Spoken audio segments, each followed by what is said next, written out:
Live from America's heartland, this is the Daily Truth Report with your host, Noah Christopher. Welcome back to the Daily Truth Report. And on screen is an old friend who's been on the show before and is back with us today, Connor Boyack. Welcome back to the show. Thanks for having me. Yeah, you bet. It's good to have you back on. We had you on, boy, it probably would have been last year, I think, in 2022. And we're really excited to get you back on. For those that don't know you, you're with the Tuttle Twins. And when I first heard about what you guys are doing over there, I just loved it. Got some small kids of my own here in the family and just totally love the mission. But for those who don't know you, maybe this is the first time that they are getting to listen to you and meet you. Give us a short 2 or 3 minute version of who you are and what you do over there.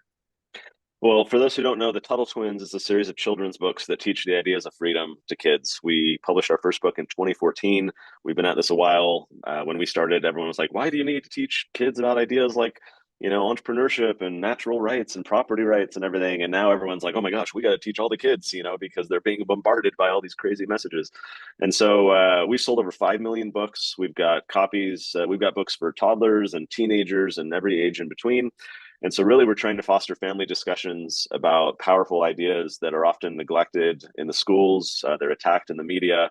And so our books give parents kind of a conversational opportunity to engage with their kids and talk about ideas that matter, the ideas of human flourishing, personal responsibility, the golden rule, entrepreneurship, education, and the like. So we've been at this, as I said, for about a decade. I got my start as running what's called a think tank. It's a nonprofit where we try and change laws and work with elected officials to shrink the size of the government. And I wanted to be able to teach my kids what the heck dad does all day. So literally one day went on Amazon hoping to find some books. There's books on potty training, there's books on sex ed, there's books on everything that you can imagine, but there were no books teaching these kind of core American ideas to kids. And so that's when my partner Elijah, who's our illustrator, he and I set out to do our first book. It was received very well. People started saying, well, when's the next one coming out? And so it's become this huge series, and we just love seeing the impact that it's having on families. Yeah, that's great. I love it too. You've got talk to me about age group. Is it only for the older kids? You have stuff for every age group? Yeah. So for those who are looking on screen right now, this is our core children's book series. We've got 13 of these books. They're about 60 pages, fully illustrated, fun storybooks. So the age range is kind of 5 to 11. The reality here is we have kids who are older who will still read these books because even though they're beneath them in terms of the format, the ideas are often fresh and new to older kids who have never encountered them before.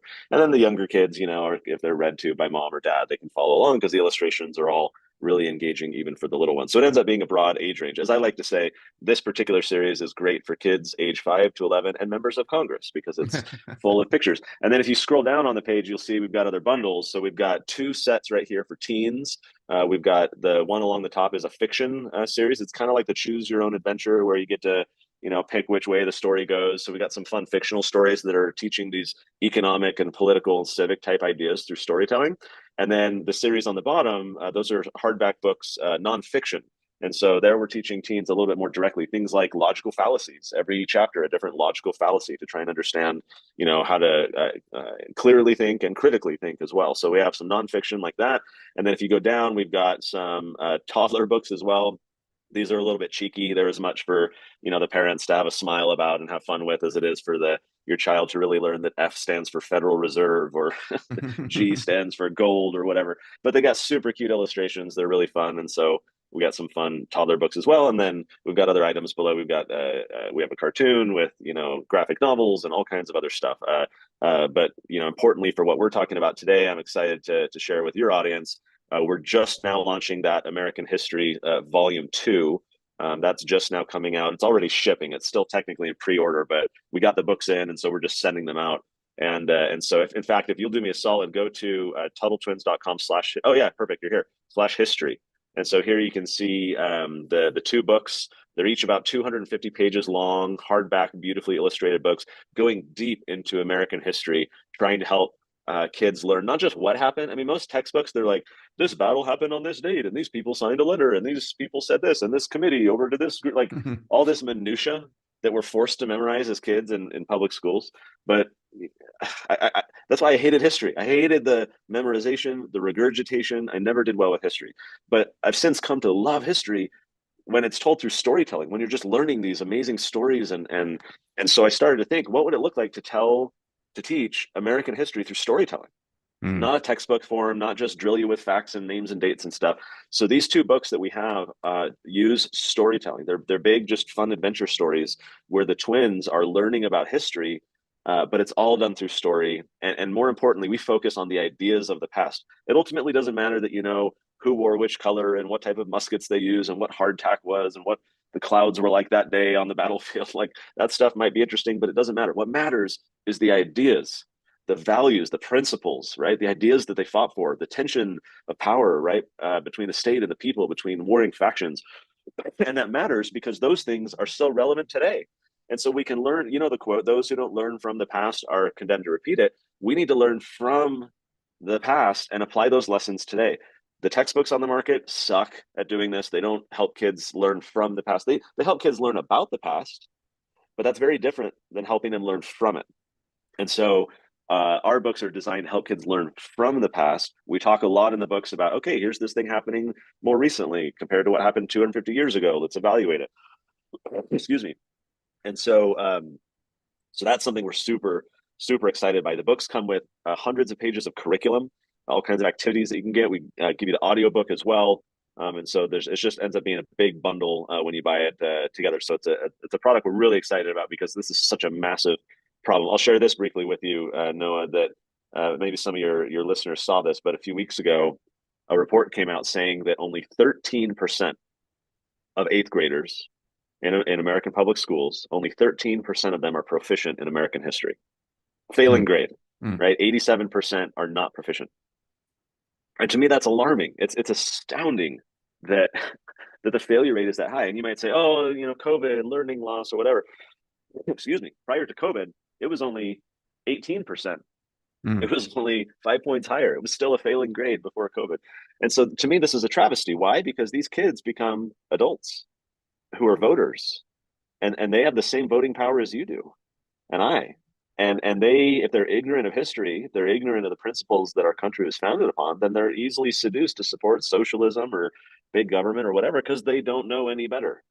And so I don't fault the students totally themselves. They've been bombarded with historical minutia that's uninteresting and unimportant to their lives. They haven't been taught history the right way. And so that's what we're setting out to do with these books is to inspire kids to become passionate about history through storytelling, and more importantly, learn those powerful ideas that relate to our world today. There's nothing like these two books on the market at all. We feel it solves a huge problem in educating kids, and so we're thrilled to get them out there into more homes.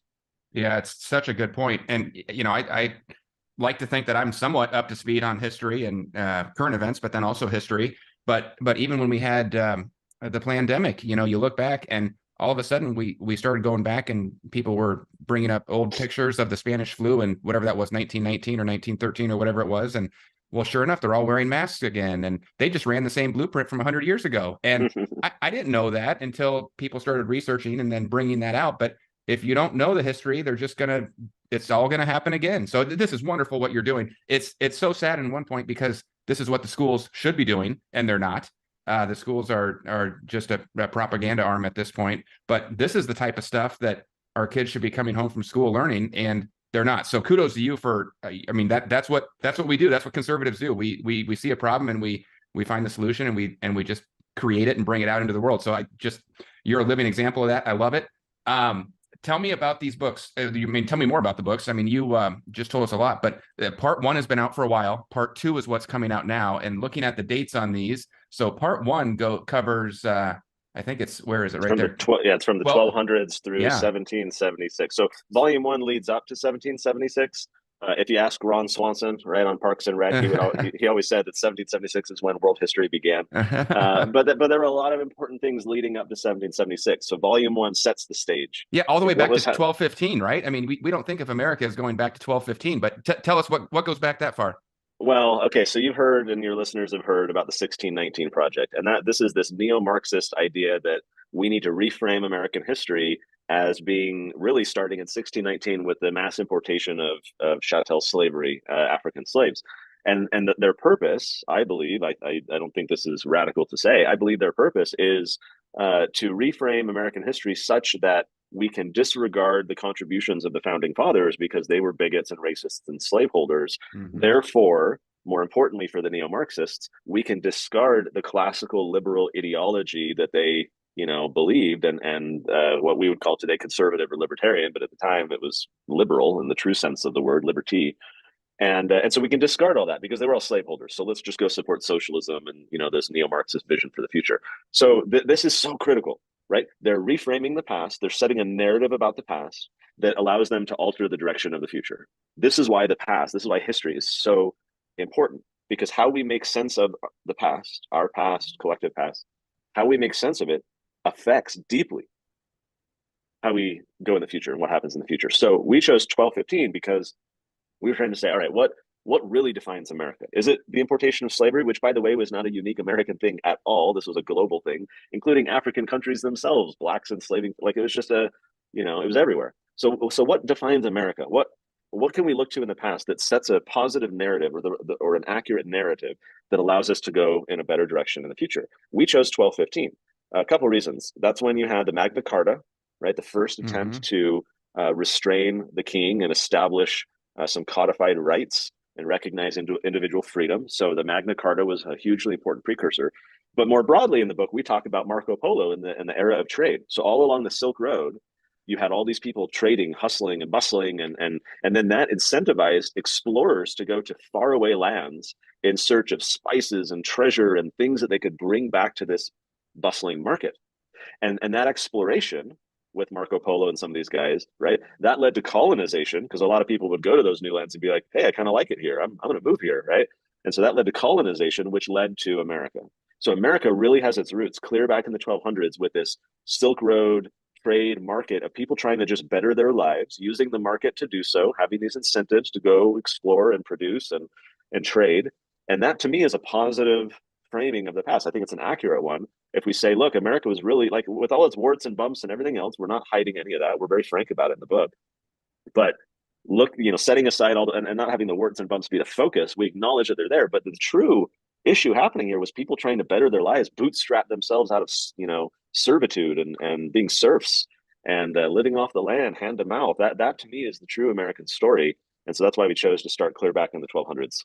Yeah, that's great. So you move from 1215 all the way up to 1776, and then part 2, which is coming out soon. I think, is it July 4th that's coming out?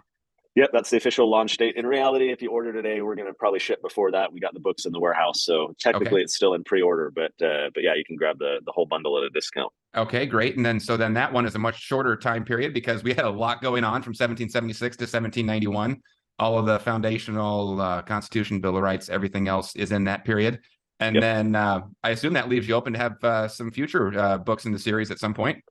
Yeah, it's kind of like asking a woman who just gave birth when she plans to have her next baby, right? Like, there's a danger there in broaching that subject where we're just on the tail end of putting this book out. I'm like, I've got PTSD with how much work and time and energy went into this. But broadly speaking, a woman in that case might say, oh, we think we want 4 kids. I think I want, 4 books. I can imagine a volume 3 that goes, birth of a new nation all the way through, the war between the states, or the so-called civil war, right? And so covering basically the first century or so, and then a volume 4 that does post-Civil War, so Reconstruction, all the way through, say, the Progressive era, and kind of the FDR and Woodrow Wilson and all these guys that really shifted America, what we might say, to the left, and really undermined some of these core American ideals. And so maybe a 5th volume at some future point where we go from like the Progressive era into the future through the world wars and things like that. So that's a bit far out, but right now we just want to see how people are liking these 2 books, how they do. We're working to get them into schools and libraries, and just trying to help kids have a better history education. And then if there's demand for more, then we'll make it happen. Yeah, that's great. And we talked about age ranges for some of your other books at the beginning, but I see on this one you've got recommended ages for the America's History series, 7 to 13. Probably even better for older than 13 to, like you said, kind of look back, and it might be a little bit beneath them in style, but they could still learn a lot, I would assume. 100%. And it's frankly, it's that way for the adults as well. I can't tell you how many moms and dads will be like, oh, I learned something new. I never knew that. And when we explain it in a more simple format, oftentimes these ideas are more accessible and understandable. So ultimately, we have to give a recommended age just so parents can make those, determinations. But these books, especially the history books, do end up serving a much broader age range, especially when you're reading them together as a family and then talking about it. We have the curriculum, as I said, that has activities and projects and things like that, especially if you homeschool. But whether you homeschool or not, right now, summer's great. It's like, hey, let's do an activity a day. Let's read a chapter every few days and work our way through it. It just makes for good family learning opportunity. Yeah, I could see this being great for homeschool, and then equally great if your kids are in public school. They they definitely need that supplemental support to combat some of the stuff that they're learning. So Right. I love that. And you also said something else that I think is so good. And I know I mentioned this the last time you were on the show, or at least it was an idea I had maybe after our interview was over. But these are great for your kids. They're great if you're a grandparent or you've got nephews and nieces. You need maybe a birthday present or just a fun out of the blue present. But great for family. But also great for libraries, school libraries, public libraries. So if you don't have somebody in mind that would benefit from this, I really think it's a tremendous mission to buy a couple of these books and donate them to your local school or local city library and get them out there for the people to be able to find in the library right along. Let's at least have some equal representation along with all of the other books out there that are telling kids how to do all sorts of stuff that's ridiculous for their age, and let's at least get some good books in there. So I love that as a mission. I don't know if you've heard stories of people doing that, but I mean, yeah. that's what an opportunity throughout the country. I mean, I'm sure there's thousands of local elementary schools that would love to have books like this donated. Yeah, we have a lot of families who will buy double copies and then they'll, donate a set, keep a set. We have some folks who reach out and ask about bulk ordering, right? So the price is cheaper, but then they can order like 50 and go place them in a bunch of libraries. Some people will do those little what are they called? The little tiny libraries or whatever, where someone on their front lawn will put up a little like birdhouse looking, Yeah, we've got one of those around here. Yeah, free libraries, I think is what they might be called. And so Yeah. we got people who will go plant books in there, and it's so fun to see people trying to join in this cause. Because I'll say this, I run this think tank. We change laws, we sue the government, we do all the things that these you would do as a freedom fighter, and that's great. It's important. We have to do it. We have to engage. But ultimately, I don't think our country is going to be saved at the Capitol. I don't think our country is going to be saved in the courtroom. If our country is going to be saved, I think it's at the dinner table. It's moms and dads being intentional about reading these ideas, reading about things like this, talking together, developing critical thinking, helping their children understand truth. Recognize that these messages that they're hearing in school or the media or from peers, like giving them context, talking about nuance, skepticism of authority. Let's not believe everything we're told. Like it's all these types of lessons that we, I think, have to be intentional about. And from my perspective, now with, I don't know, thousands of parents I talked to over the decade of doing this, I think many, especially conservative parents, they have the desire to, they know they should, they want to, they just don't know how. And because they don't know how, they don't do it. They withdraw, they're insecure. They're like, well, I'm not an expert in history, so how can I, talk to my kids about history? And so the whole goal ultimately of the Tuttle Twins books is to basically be a support system for mom and dad. It's like, hey, you don't need to have any prerequisites. You don't need to have been an expert in economics or, have any background in entrepreneurship or know the intricacies of money or any of these things. Just get the books, sit down with your kids, read together. We have some discussion questions at the end, foster some family discussion. You're learning together. Maybe you go look up some YouTube videos and it sparks some curiosities. No prerequisites needed. So the whole pitch for mom and dad is this is important. You really need to be intentional with your kids about some of these ideas. Get the Tuttle Twins books, start reading as a family, and just watch your conversations blossom and deepen. Yeah, that's great. And I think maybe we talked about this last time or you were on, or I know I got some questions on it. And correct me if I'm wrong, because I don't want to say this wrong, but your mission really seems to be conservative values, true history of our country, and just education in that sense. I would guess that faith is probably an important thing to you personally and to your family, but not a lot of faith or religion covered in these books, and that's probably intentional, right? Is if keep the focus on just the educational history. Is that kind of the way these go? Yeah, I mean, there's plenty of religious education material out there for parents who want to, take their kids to Sunday school or Bible study or anything like that. There's a whole market full of stuff to talk to your kids about religion. There just hasn't been anything to talk to your kids about, political principles, history, economic principles, entrepreneurship. And so those topics themselves aren't really religious. Now, my religious perspective very much informs my ideas on a lot of those topics. But my belief is that these core principles are as accessible to and important for an atheist as it is for a Christian or a Buddhist or a Muslim or anybody else. I think these are ideas of human flourishing that transcend religious differences. And so you're right, our books don't go into or advocate any particular religion. They're very Christian friendly. I mean, most of our readers, I think, are Christian conservatives. So it's not like there's any problems. It's just that we try to focus on those core principles that can unite and improve humanity.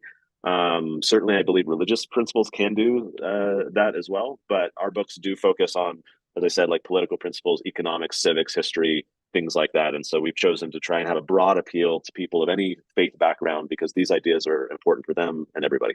Yeah, that's great. I just wanted to make sure I had that correct because I know I got Yeah. some questions on that. So I think that's a Yeah. great approach. Okay, one more question, and then we have an exciting announcement that I'll do here in just a minute. But I also got this question, and I was surprised. And I want to make sure I get this right too. But you operate as a nonprofit, is that right? That is correct. Yep. Everything that we do is through a nonprofit. We reinvest the sales revenue into marketing the books so that we can just keep pushing them out there as much as possible. Okay, very cool. So, yeah, I mean, that just really feeds into your mission. Very mission driven, what you're doing. I love it. Okay, so now I think I'm clear to make this special announcement here, Connor. Do it. You're running with the launch here. You're doing a fun little bonus where if people buy one of the books, they're going to get added. You can see it right here. One entry into the vacation giveaway. You're going to send a family of 4 to Boston. It's going to be a random drawing. Let me actually pull this up over here. How about this one? There we go. An all expenses paid trip to Boston. And of course, Boston, full of the history that's covered in these books, to a family of 4. And everybody that buys a book gets an entry.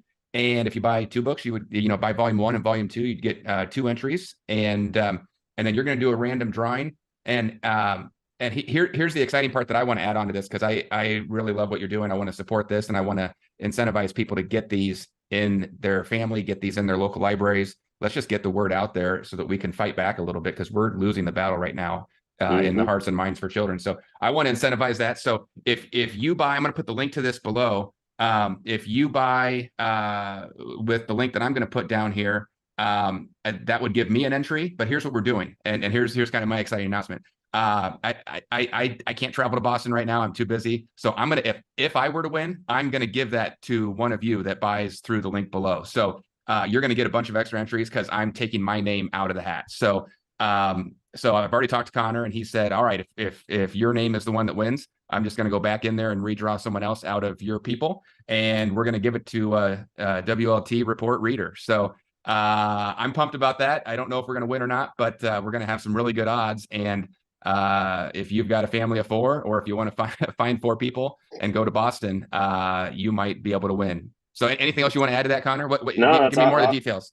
Yeah, awesome of you to do this. It's exciting. I was in Boston a few weeks ago recording some videos for these promos and so forth. And man, there's so much rich history there. It was awesome. I could have spent way more time. And so this trip, if you win, it's the flights to get you there. It's the hotels to stay there.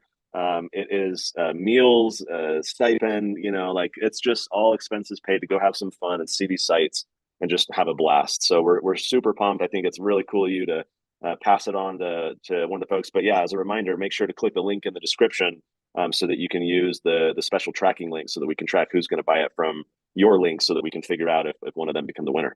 Yep. And then that'll make sure that you're in that pool and you get an entry. Otherwise, you won't be in our pool. So we want to get you. I'm taking my name totally out of the hat, and I want one of you to win and go to Boston, and then hey, maybe report back or take some pictures and videos from the streets and send us some stuff back if there's any statues left. I know they tore down a lot of them, but they still got a few statues to see over there, Connor. Oh yeah, there were still a few standing. Yep. All right, that's good. Well, so I'll put the link down below this video. But in general, if you're listening to this, it's Tuttle Twins, TUTTLE twins.com, and you can get there and see all the books. And really, all the books are great. And then if you want to get these 2 books, they're on sale here. If you look at my screen, 70% off right now to grab the bundle here, and that'll get you part 1 and part 2. And I couldn't love what you're doing more.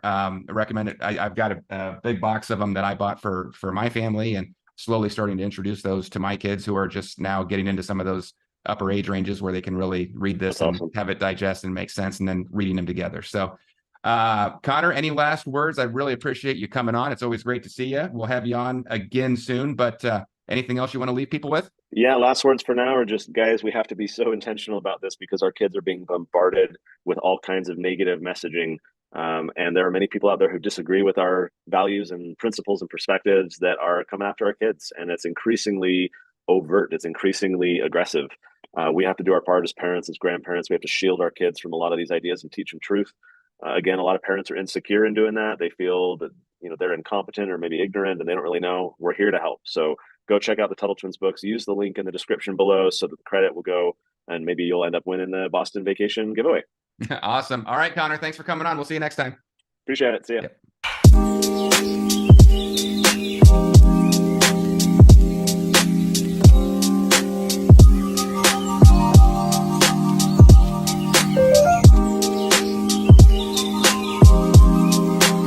School taught me that the mitochondria is the powerhouse of the cell. Pluto isn't a planet. In 1492, Columbus sailed the ocean blue. Thanks, school. Did school teach you how to start a small business? Pluto isn't a planet. Schools don't prepare your kids for the real world. And sure, your kids are learning some important skills like reading, writing, and basic math, but do you know what they're not learning? Critical thinking, personal responsibility, how the world really works. So after class, they come home with some useless factoids about photosynthesis that won't prepare them for the real world at all. Well, unless they're gonna become a flower doctor. Over 50% of you are dissatisfied with your kids' education, and almost 100% of you don't have the tools to make it better. Today's schools are focused on turning your kids into fact-spouting robots, but true education should help them become free-thinking, independent adults, able to adapt in an ever-changing world. That's why I have my kids read The Tuttle Twins, an award-winning book series that teaches them how the world really works. So instead of learning how many protons boron has, The Tuttle Twins will teach them essential principles about the free market, entrepreneurship, personal responsibility. You know, the stuff every kid needs but no school teaches. Do you wish your kids knew how money actually works and why we have so much inflation? Read The Creature from Jekyll Island. Inspire your kids to start their own small business by reading The Spectacular Show Business. Or they can learn about what our rights are and how to protect them in The Tuttle Twins Learn About the Law. What school teaches your kids these crucial lessons? Mine doesn't, but at least they know how to make paper snowflakes. Here are some happy readers from the millions of books sold. I think my kids now understand more about how the free market works than most of Congress. Marcos. The Tuttle Twins have given my kids an interest in things I wouldn't think they would have been able to understand or even be interested in learning.